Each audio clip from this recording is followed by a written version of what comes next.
So I'm Alex, I'm WSL coach at Launceston City for 2026. I've been involved with the club now for about 7 or 8 years.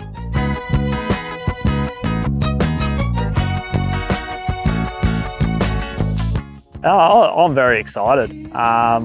I think we're not naive that it's going to be a challenge. We know it's going to be a challenge, but I'm excited to see how the players respond and grow throughout the year. And yeah, we're just looking at it as an opportunity to take a step to that next level and challenge ourselves. I want us to be able to retain possession of the ball and control what the other team does and pick our moments to go forward and attack is probably more how I'd define it. So I don't want us to just sit off and retain the ball for no reason. I want us to be proactive with the ball and go forward and try and score goals, but be smart enough that if we can't go forward, we're going to retain it and look for other opportunities to go forward.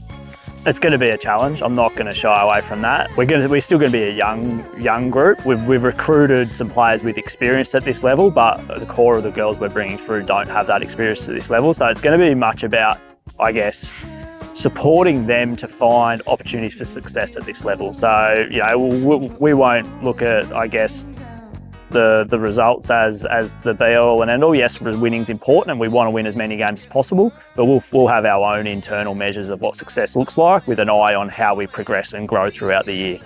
Raise the intensity and the standard of our sessions to, I guess, what we were doing last year in Champ, increasing the duration and making sure the sessions are consistently at that high standard. Chelsea Wings come across from London United, so I think her leadership, she's an incredible footballer, her passing range is amazing. Sophie Wilson, she's Tasmanian, but she's spent a couple of years in Brisbane, so she's back with us. Great character, she's very creative on the ball, so really looking forward to see what she does. Holly Jones is back, so you know she's a big reason why as a club we want to take this step, because you know she'd been with us since she was very young and had to leave for the opportunities at WSL level. So I guess it's sort of full circle for her to be able to come and have those opportunities at our club. So I'm really excited to see what she does. We've got some really good up and comers. I think Ruby Power, without putting too much pressure on her, I think she's going to turn a few heads once she finds her feet at this level.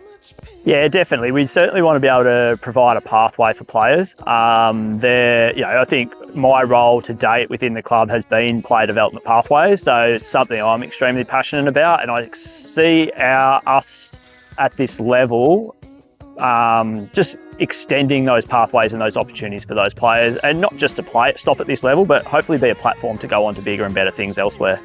Obviously, we know, the benchmarks, Devonport, they have been for a few years.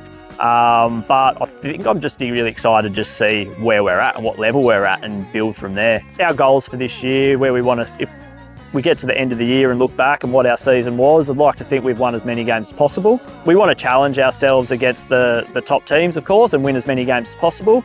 But realistically, this year for us, it's year one. So, we see this as a bit of a long-term process. So this year's about embedding our style of football. So I really believe if we can start to get that right, whether it's this year, build from this year into next year and the year after, then we'll start to see success come from that.